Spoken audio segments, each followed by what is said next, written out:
Well, thank you very much, Pastor Dawn and Sandra and Annette for helping your dad. I know it can be quite nerve-wracking to have computer troubles. So thank you and welcome to Terry. I also want to welcome Ross Carson, and I'm sorry if I've missed a few other people that I was going to welcome as I saw you join us this afternoon. So thank you on this National Truth and Reconciliation Day, the first National Truth and Reconciliation Day, but I think it's about the 8th Orange Shirt Day. I'm going to start this discussion and Terry's presentation today by doing a land acknowledgement. We respectfully acknowledge that we are on land that is steeped in rich Indigenous history and home to many First Nations and Métis people today. We offer our gratitude that these First Peoples are and have been the stewards and caretakers of these lands and waters and will be in perpetuity. We thank them for their care and will learn to listen to their wisdom.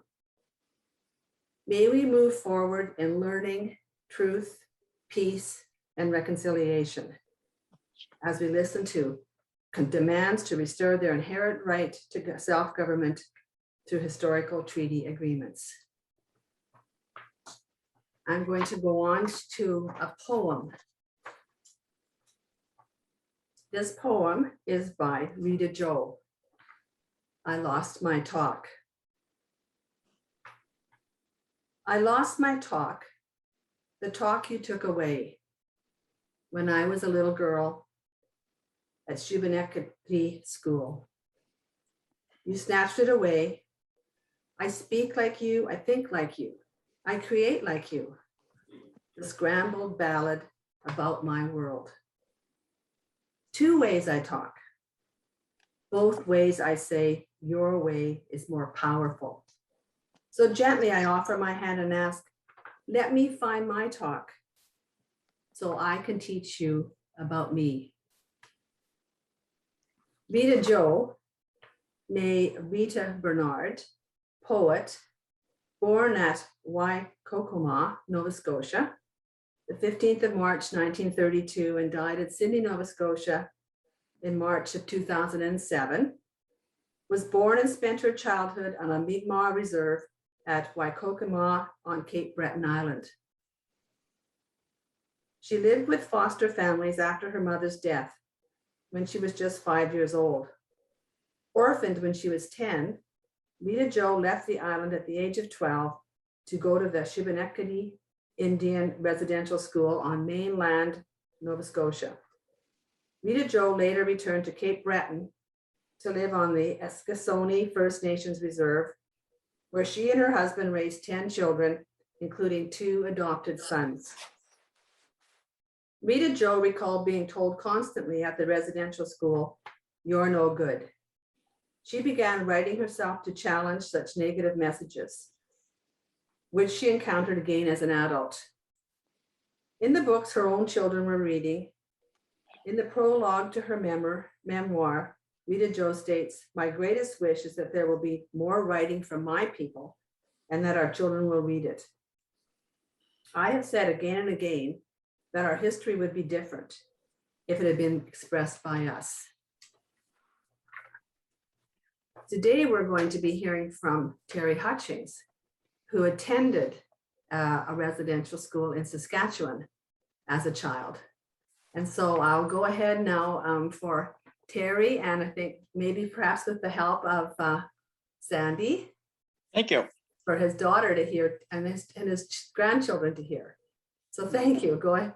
Thank you, Terry. Oh, you're very welcome. First of all, I want to say hello to everybody, and I want to thank you for the opportunity to share my personal experience and some insights into the residential school systems in Canada. I want to begin by saying that I was a student at the File Hills Indian Residential School in Saskatchewan, and I attended that school from 1947 to 1949. However, I am not Indigenous, and that means that my experience came from a point of privilege, and I'll explain more about that later. I just want to give you a little bit of a brief history of this school. The File Hills Indian Residential School was run by the Presbyterian Church from its opening in 1889 until the United Church of Canada took over in 1925. The school was located 14 kilometers north of Balcarres and 100 kilometers northeast of Regina. It was on the boundary of the Oconee Reserve and adjacent to the File Hills Agency Indian Reserves, which was on Treaty 4 land. The school could initially accommodate only 25 children. By 1948, enrollment was up to 100 students, which was an overcrowded situation. The plumbing was deemed unsanitary and the building was declared a fire hazard. The school closed in 1949. The children who were close by, and some of them were very close, within walking distance of school actually, attended day school, while the others were sent to either Brandon or the residential school at Portage La Prairie. And I just wanted to bring that up. Now you're looking at a couple of pictures here on the screen. Can you all see them? Yes. Okay, I just want to be a little personal here. That's a shot of the Qu'Appelle part, a very small part of the Qu'Appelle Valley. The Qu'Appelle Valley runs for 430 kilometers. That is a shot of Echo Lake. Fort Qu'Appelle is there. I was born and raised there. Okay, just want to let you know. And that's just a point of, this is the Fort San Tuberculosis Sanatorium. My parents worked here. My parents met there and were subsequently married. And so that, by the way, doesn't exist anymore. There's absolutely nothing there. And as you can see it, it's in the valley, what we call the valley in Saskatchewan. Okay, that's a picture of the school building on the residence. This is the school building itself. It was separate from the residence building. Okay, this is the residence building. As you can see, there's a cairn in front of it. That's all that exists today is that cairn. There's nothing else there. All right. Okay. That's just a little bit of a kind of a tour of some of the things that I had experienced.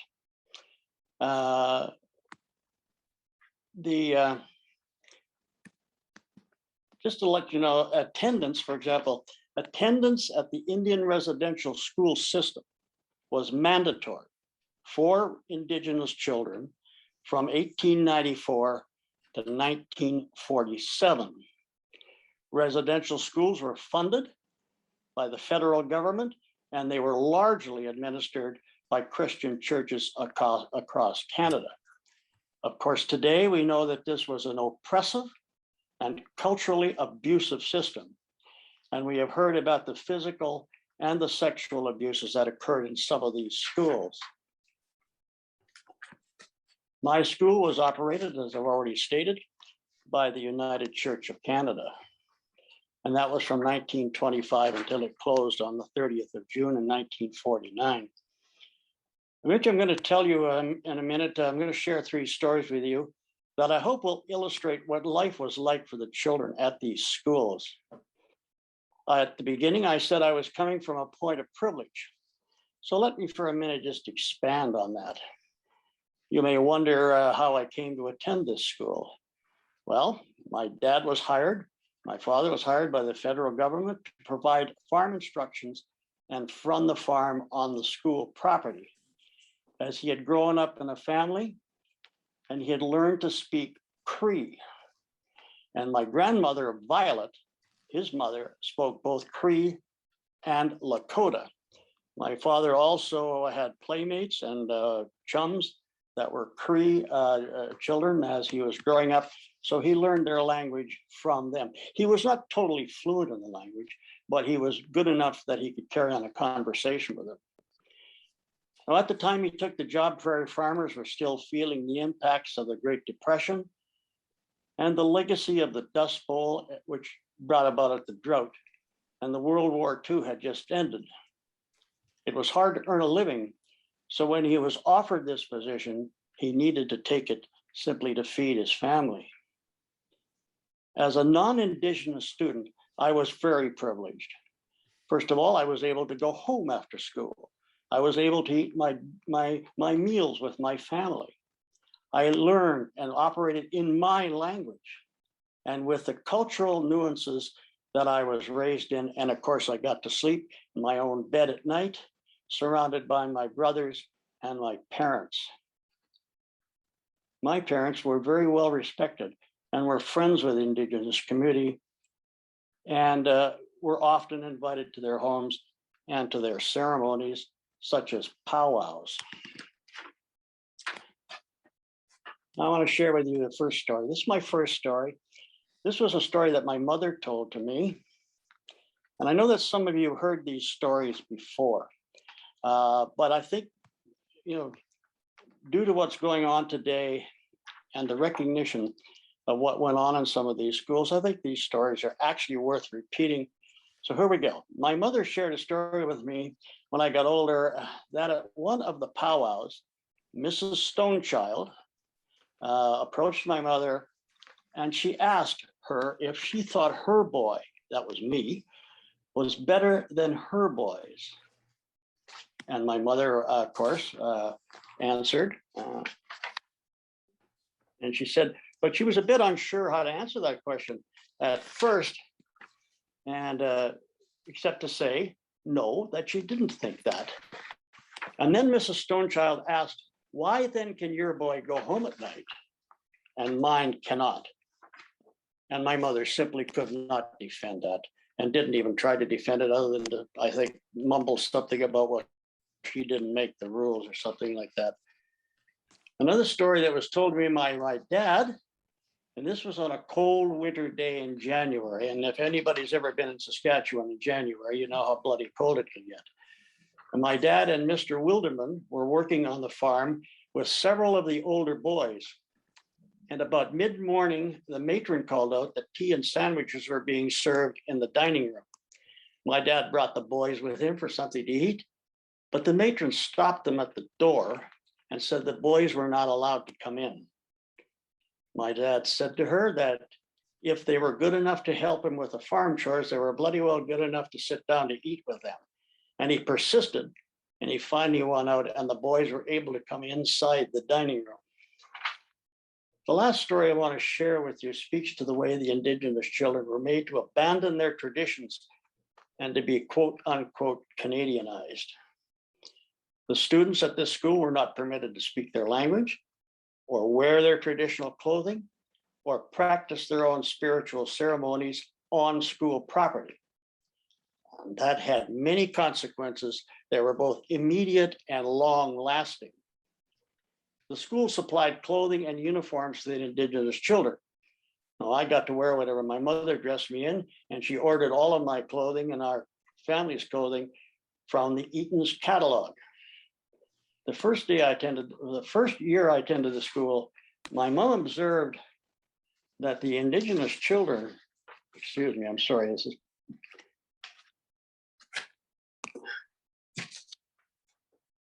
Were wearing what they called in those days gum rubber boots. Now, these were what they gave them as winter footwear. And as I've already said, in Saskatchewan in the winter, that was a real recipe for frostbite. My mother was very worried for the health of the children and with the coming winter. And so she wrote the Department of Indian Affairs in Ottawa, and knowing my mom, she wouldn't have minced words. The result was that the children in our school were sent appropriate winter footwear. We hear far too often about more children in unmarked graves and abuse and abusive in the residential schools. And for all of us, I think it's just sad and shocking. I don't know how else to put it. Throughout the life of the residential schools, approximately 150,000 children attended these schools. And the last one closed in Kivalik in Rankin Inlet in 1997. Just think about that, 1997. That's in my lifetime, and I'm sure it's in the lifetime of everyone watching this program. It's in my children's lifetime. It's in my grandchildren's lifetime. This is a stain on Canadian history. And with both the Truth and Reconciliation Commission report and recognition and acceptance of our history, we can move forward with hope. Our Indigenous community should be celebrated. It is rich in art and culture and it is an important part of Canadiana. And finally, on a personal note, I am deeply proud of my parents for how they called out the injustice of the system. Although my experience was more than 70 years ago, I still feel a strong connection to our Indigenous brothers and sisters.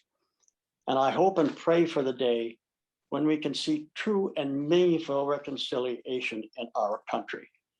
I think that there is a widespread consensus in this country to do everything we can to repair the relationship, and that should give us hope for the future. There's also a couple of books that I would like to recommend to you to read. Some of you may have read these books, some of you may have read one, some of you may have read both of them. The first book that I would recommend is Indian Horse. It was written by Richard Wagamis. Unfortunately, we lost Richard in 2017. And the other one is Up Ghost River, and that's written by Edmund Matatawaban. And both of those books graphically illustrated the kind of things that these people went through in these residential schools, and I highly recommend both those books. I've read both. Okay, that's about it. I know it's a short presentation, but I hope you enjoyed it, and I hope it was helpful to you. Thank you.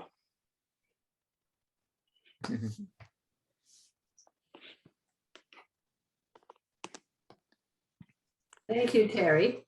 Mm. Yes, I've been privileged to hear a few of those stories before, but as you said, Terry, it's very good to hear them again. And thank you also for bringing into a context the history of that particular, of the Fowler Hill School, Mm-hmm. in Pell Valley in Saskatchewan. And I would now like to open up to hear a discussion from some of the from the many 24 participants. Good. That's wonderful. Yeah, it is great. About what this day, this particular first day, not the first day for Orange Shirt, but this particular day of the Truth and Reconciliation, has what meaning it has to some of the people who are here.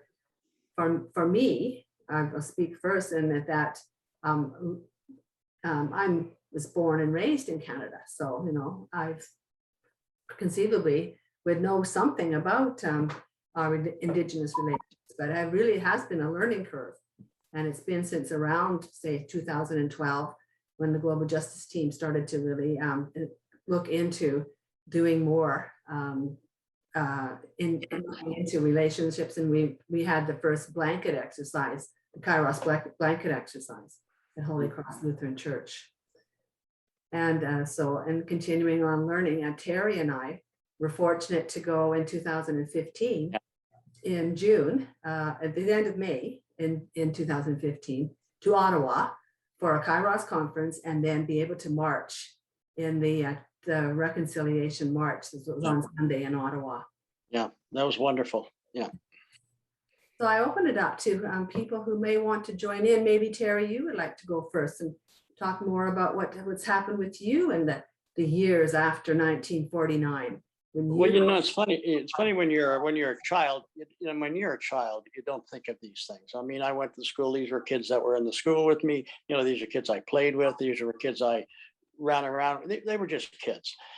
So you really don't think of what's going on there. You didn't think that, well, I got to go home at night. That never occurred to me. I mean, you're a child, for crying out loud. You don't understand that. Man, it wasn't until years later that you start thinking about these things, and talking to my parents and talking to other people, that you really realize that I was in a very, very privileged situation there. And I've already mentioned that here.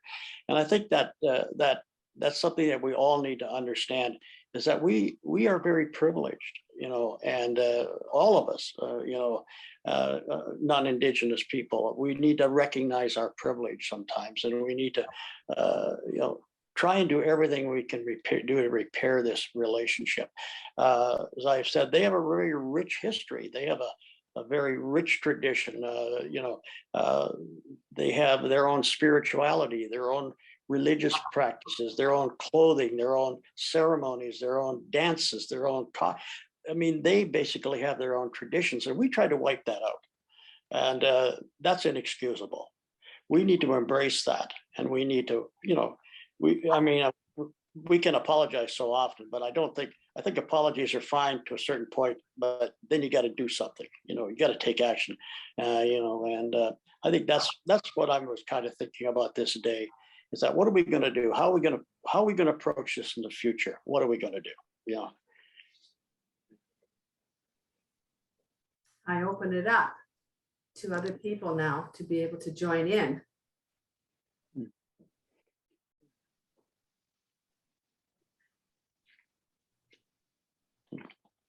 I thought I'd say hello. Megwitch.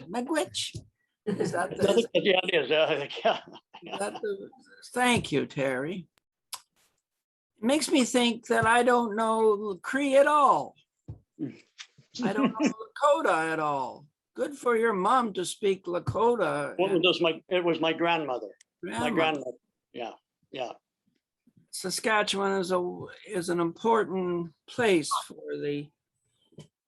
for the cultural interplay between First Nations and white folks. I served in a church at Maidstone, Saskatchewan on the Yellowhead Highway. Yeah, I know where that is. Yeah. Yeah, and so of course I was serving the bar colonists that came out in 1903. Mm-hmm. Mm-hmm. And they came up by covered wagon from Saskatoon. Mm-hmm. And right around Battleford, North Battleford, there's Cochin and Prince. And the story was that Laurier wanted to keep the West safe for the French, so he encouraged the migration of Quebecers out to the prairies. Mm-hmm. And they got communities set up around Battleford. And then the bar colonists were further to the west. Yeah, yeah. Oh, I was serving people who had been settlers. Yeah. And, yes. But I'm afraid I didn't learn any Cree. I'm afraid I didn't learn any languages. Is it easy? I don't know, because I can't speak it. So I can't answer that question. I don't know. My grandmother learned it because those are the only kids she played with. So she grew up speaking the languages. Lakota, by the way, is Sioux. We call them Sioux, but there's two nations. There's the Lakota and the Dakota. And one of them was the chief was Sitting Bull, and the other chief was Crazy Horse. And after Little Bighorn, after they defeated Custer, they came across the Canadian border. They split their forces, and Sitting Bull went to the Qu'Appelle Valley. And he was eventually starved out from pressure. Pressure came down from the U.S. government on the Canadian government, and the promised food supplies that they had promised them didn't appear, and they basically starved them out. And Sitting Bull went back to the U.S. and was arrested and tried. But the people that still live there, it's called Standing Buffalo Reserve, and it's right in the valley, and that's Lakota. Thank you for saying more. Okay.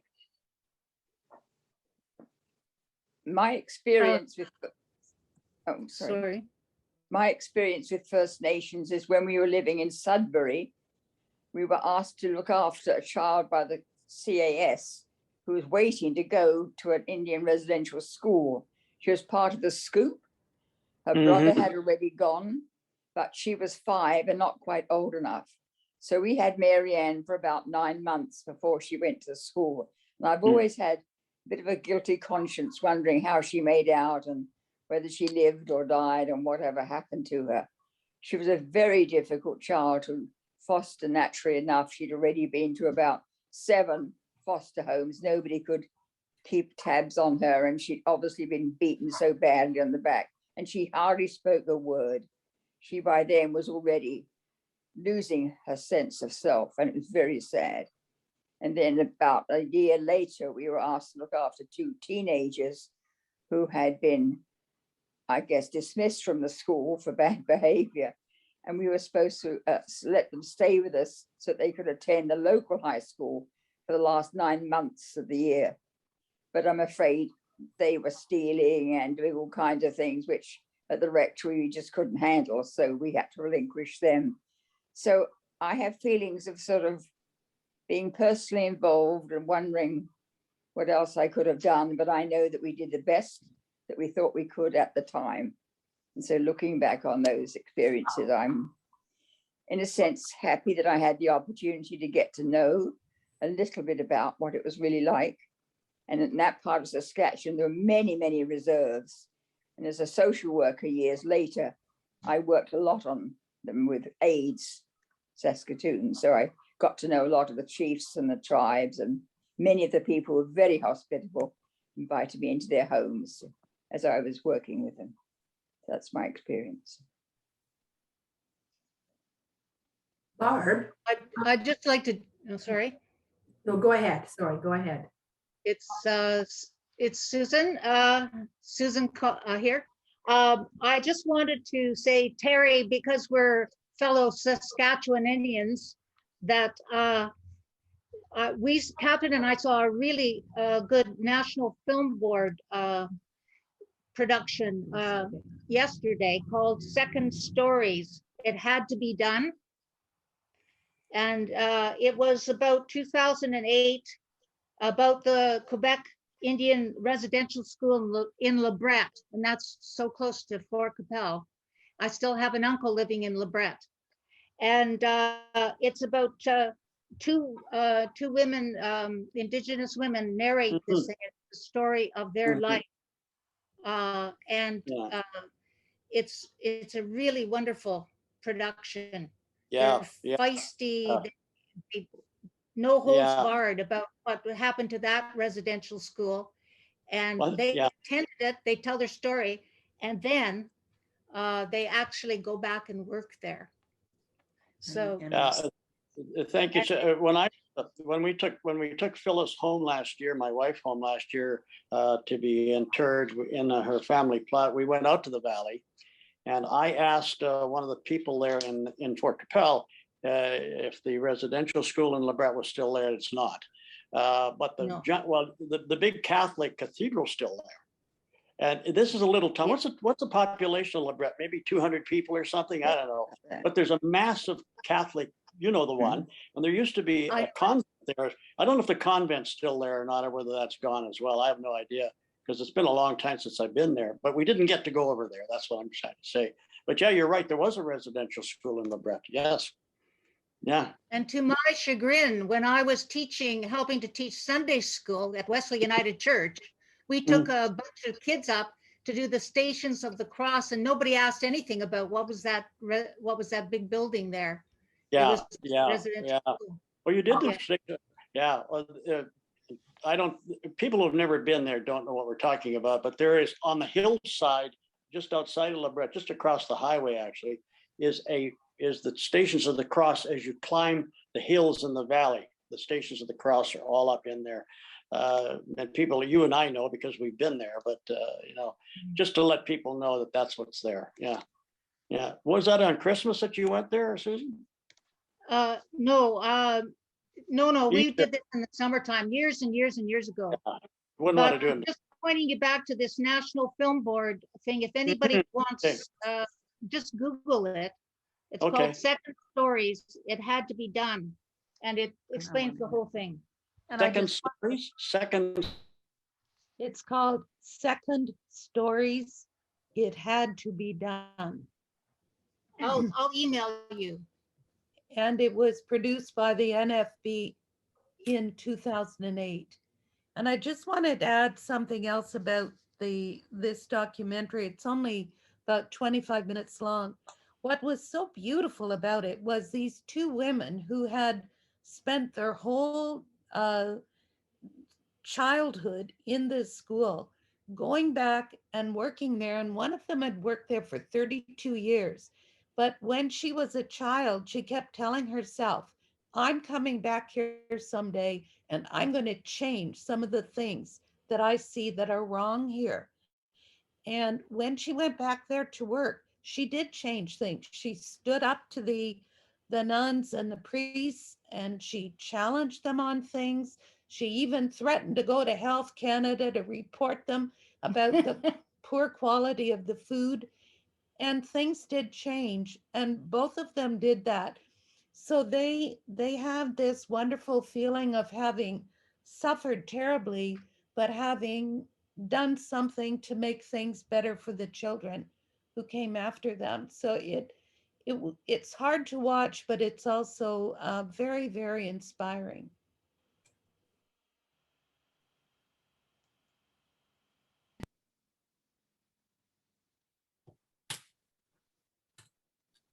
invite other stories that other people may want to be talking to us about. I will, for just a moment though, I will go back to you, Barb. Barb Clay. Yes. So you were a social worker in Saskatchewan. Is that true? No, that was when we moved to Saskatoon. I was a social worker. All right. I was a rector's wife when we were in Sudbury. And I Right. was raising a family of 4 children. Right. So as a social worker in Saskatchewan, in Saskatoon, then you may have also had quite often to and deal in maybe difficult situations where there were some of the Indigenous families and the moms and dads and children involved in difficult decisions that we certainly hear about today in the term the 60s scoop. Were you there later in Saskatoon? I was in Saskatoon in 1977. Right. But I went into social work, and it was then that I went on to the reserves around Saskatchewan doing educational things. But in the course of doing that, I met many families, and we had many private family discussions and support services and things like that. Yeah, I got to know a lot of very wonderful people who'd been through some traumatic events, for sure.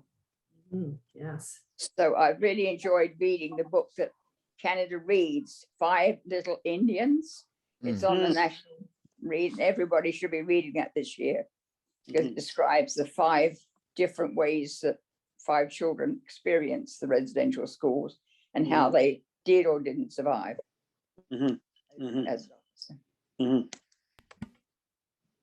I would second the motion on that book for sure. And another one that I would recommend, Terry mentioned Richard Wagamese, who wrote Indian Horse, and that was right impactful for me. But I've read several of Richard Wagamese's works, and I would highly recommend it, what is sort of the closest to his memoir, which is called One Native Life. That's one that I have read more than once. Excellent. I think it's important for us all to remember that although the last residential school, or the so-called last residential school, was closed in the late 90s, the residential system is still in effect today. In that the majority of Indigenous folks, especially the Inuit, who live in remote areas, do not have access to high school. And so their children must come south. And there's a particularly difficult system for them to navigate in order to live in the South. Now, when we have remote settler communities in the North, our governments go to great lengths to ensure that the children there have a fairly decent access to high school. That doesn't happen in remote Indigenous communities. And so a lot of Indigenous young people are forced to leave their homes, their families, their support systems, their culture, and come south and live in conditions that are not ideal, because a lot of people who are suffering themselves will get into this program to host Indigenous young people because they need the money to survive. And some of those homes are not the most hospitable homes. And so there's a kind of residential system that's still functioning for Indigenous young people in the North. And because this is Truth and Reconciliation Day, it's important for us to tell the truth about the past. But the other part of this day is to commit ourselves to this process of reconciliation.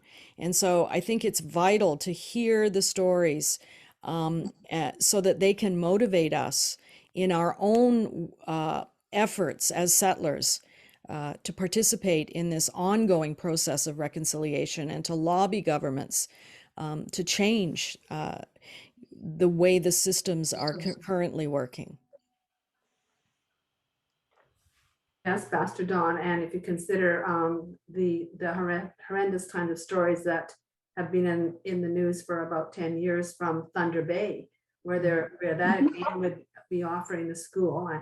I'm sorry, I can't remember the name of it, the school there, the high school, for so many of the Northern Ontario students who come from small communities throughout Northern Ontario. Mhm. Steve Paikin on TVO often has stories about First Nation children, especially at Trent University there. Some poor students go there and of course have unfortunate situation and too often end up dead on the river. Yeah. And Sudbury Laurentian University has gone broke and they canceled the midwifery for the French speaking. And of course, any First Nation that might have needed a midwifery service, of course, haven't got it. And neither provincial nor the federal government has helped to reinstate some of the courses that have been canceled at Laurentian. Now, Okay, maybe somebody can help me with. Well, I'm sorry, Pastor Don. Yeah, Maybe you can help me with this. You talk about education in the North, and you're absolutely right. But I think part of the problem is that under the Constitution, education is a provincial responsibility and Indigenous people is a federal responsibility. And there seems to be always a conflict between those two constantly when it comes to education of Indigenous peoples. Am I correct when I'm assuming that? That's generally the rule, except in places where treaty agreements have been established, which will often refer responsibility for education back to the tribal governments of, but this is where they've settled land claims. And in Ontario, the history of settling land claims is abysmal. It's better in other parts of the country than it is here in Ontario. Yeah. And when you're talking about the Inuit, it's generally federal government control, and the territories are often in conflict with that. I've seen Anne Keith's hand up and Sandra's hand. So Anne, you want to chime in, and then we'll get to Sandra. It was just a brief reference after the comment was made about Thunder Bay. I don't know how many people might have read Seven Fallen Feathers. It's a very powerful collection of stories centered in attempts of the school to respond to the incredible need and the challenge to deal with so many layers of damage. And it's not a quick fix, even with great intentions. Very compelling stories. It was way more about Thunder Bay than I had been aware of before reading Seven Fallen Feathers. I think Tanya Talaga. When anyway. I put the video up for this session, I will try to put links below to all of the books that and videos that are mentioned. Sandra. Thank you, Pastor.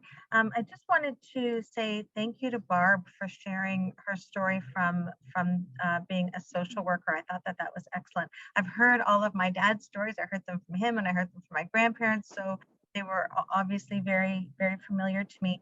I did want to just put out there that I think one of the challenges or one of the barriers to reconciliation is little to misunderstanding of our Indigenous histories. And I know I come across people who say, gosh, they should just get over it. You know, like, come on, why do we have to, take responsibility for what happened, before I was even an adult or before I was born.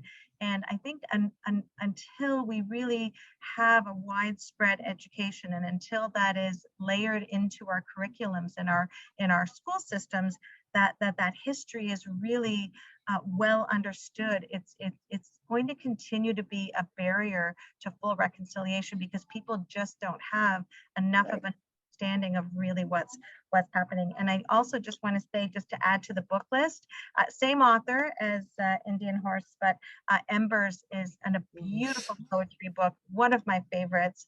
So I would add that to the list as well. Pastor Don. I was gifted Embers, I think Anne, you gifted me with embers, and we use it in worship at Holy Cross quite often as a scripture reading, because it's beautiful. It's it's one of my go-to prayer books. So I love embers. Yeah, we'll put a link to that down there too. I grew up in Don Mills. There weren't any Indigenous kids in Don Mills when I was growing up in Toronto. And we had relatives in Thunder Bay that we would visit. And we'd arrive there and my cousins would be saying all these nasty things about those Indians. And I thought, what did they do? Oh, so they they steal, they lie, they are dirty. And so I'm going, I hadn't met any. That wasn't my experience, but I just found myself wondering how this can happen. I didn't have a parallel anywhere in my experience. As a 6, 7, 8-year-old, it was all this very odd view of any people. And I have to say, I didn't think that today would ever happen, that there would ever come a time when there'd be a national holiday dedicated to recognizing these special people. And the arrogance goes back. We're pretty arrogant about almost all others. We think that our religion is sort of hits the mark better, our way of life is better. And as we've gotten to know more cultures around the world, we've developed a little more humility and appreciation. And finally, it seems to be hitting this relationship. Growing up, I never met an Indigenous person that was proud of their heritage. It was always an embarrassment that they were sharing. And I didn't get it until I was older and realized, oh my goodness, these people are dealt such an unfair hand. And the whole culture is. And I now have gone to powwows, I've gone engaged with Indigenous friends who are fiercely proud of their heritage. And so I have hope that they'll step into this new holiday, Awareness Day, maybe is a better, and help us to continue to make steps. But the fact that it's in the calendar and in curriculum in schools, long overdue, that I do take encouragement, and I know there's lots of work. We've got people who are terribly damaged from being told and devalued that they have no value in so many ways. So we've got work to do.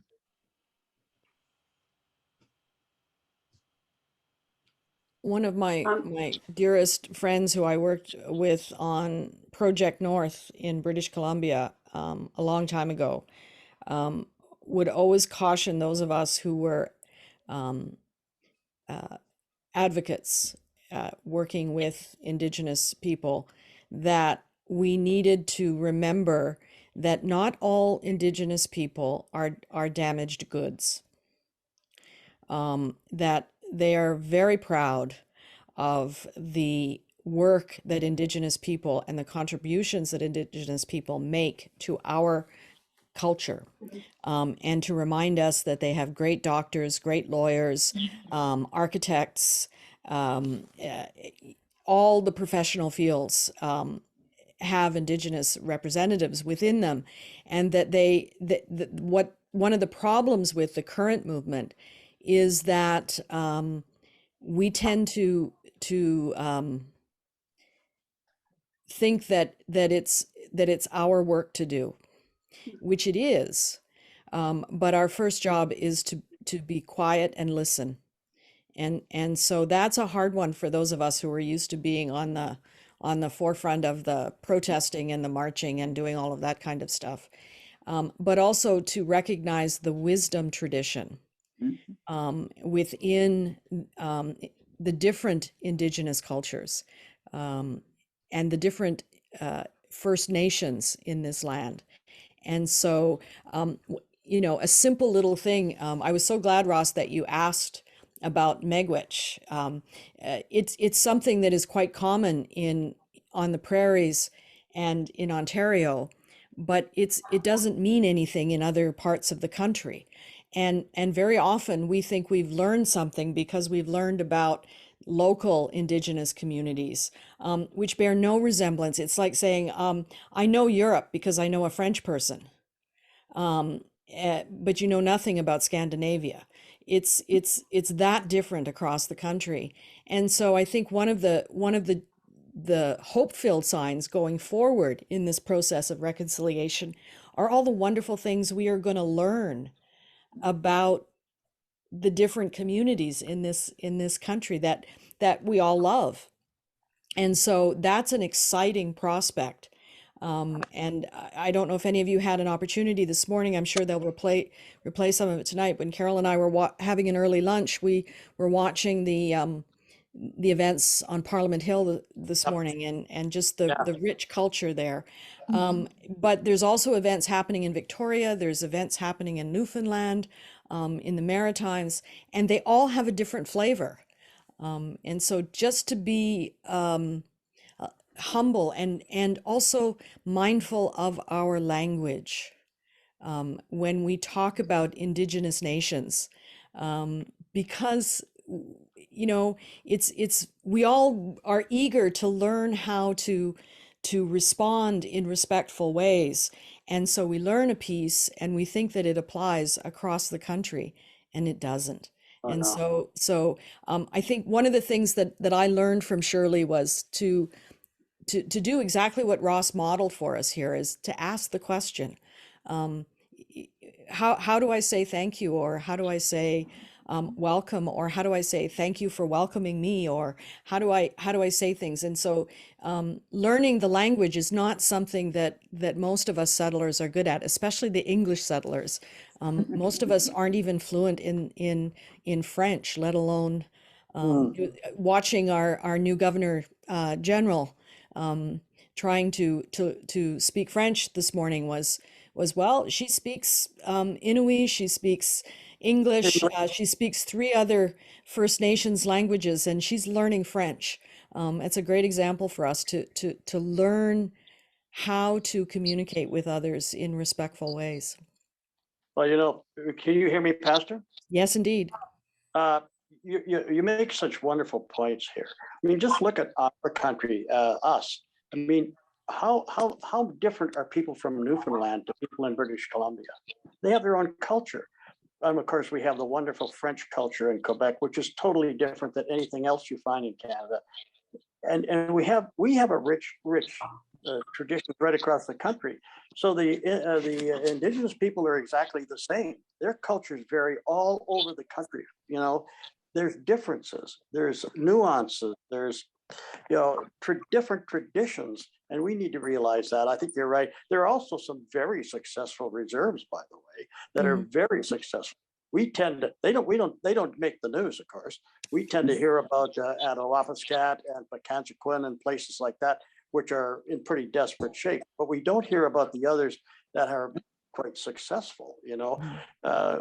So there's both sides to the coin here, and we have to kind of remember that as well, you know. I hope that's, you know. Yeah. Thanks, Terry. Anne? One of the things that keeps going through my mind is an awareness of the complexity of the task of education, and putting things into that, like what curriculum kids are meeting and at what levels in school, and who's being listened to, and who's providing that curriculum, and how diverse it needs to be as to be comprehensive. And it's just that we're coming from a vacuum. We're coming from knowing so little and just having assumptions. I come to this just appalled at in my own experience of in 1973, shortly out of university, I went and took a job at a nursing station. I worked at a nursing station outside two reserves in northern Alberta for a year and a half, and I was 22 years old, and I was kind of overwhelmed by having to provide healthcare and not do too much damage along the way. And there was a residential school in our area, which was no longer operating, but many of the people in the community had gone through that school. And to me, that was just, oh, I guess people went to school there. I knew absolutely nothing about what the systemic infrastructure was in that area. And I'd come through supposedly good schools in Etobicoke. And so we're coming from an absolute vacuum, and it's not a simple message that needs to be conveyed historically or any other way. And so I just commend the people who are providing that content, and the people who are seeking it and listening to different Indigenous voices that need to be represented. And it's not going to be a quick fix. And fortunately, there's starting to be some political will and societal will toward this happening, which is decades and decades and decades overdue, of course. And so for the call that I'm aware of is to be just way more tuned, to be sensitive, to be responsive, and to be advocating for what's many parts that are involved in this change. Pastor Don, I also saw Sharon Willen had her hand up.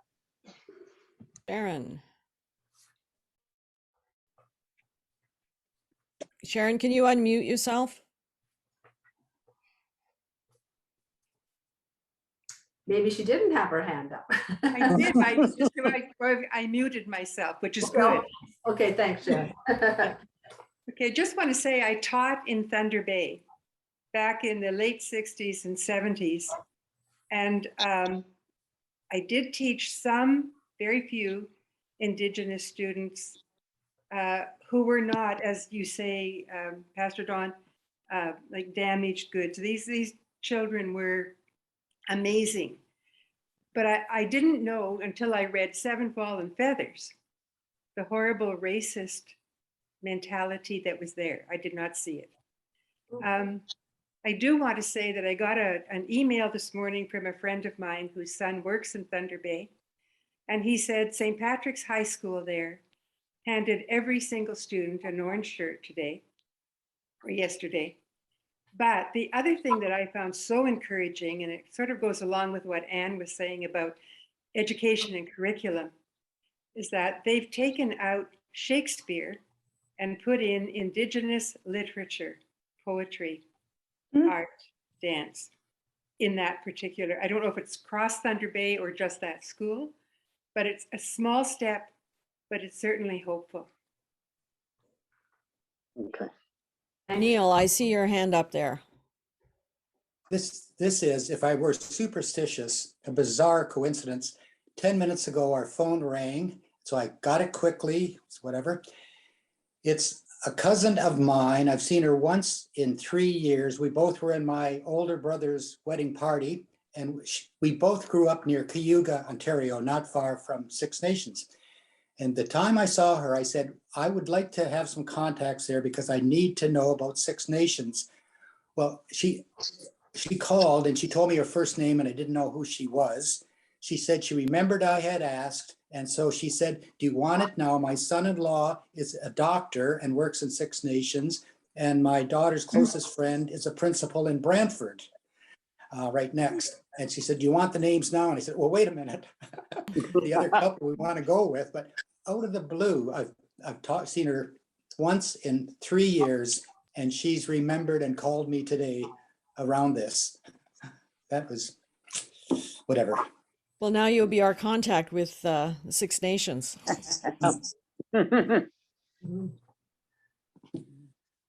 I thank everyone for the. Hang on, I see Ross's hand there, Sherilyn, and then we can do a wrap up. Right. Okay, sure.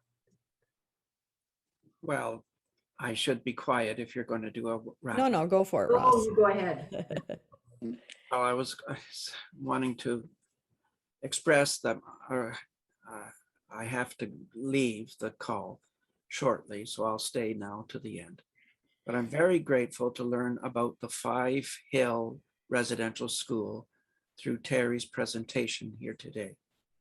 The United Church has ran 15 residential schools, and I've been trying to learn about them and to see pictures of the residential school at the Five Hill location really pleased me. So thank you, Terry, for that.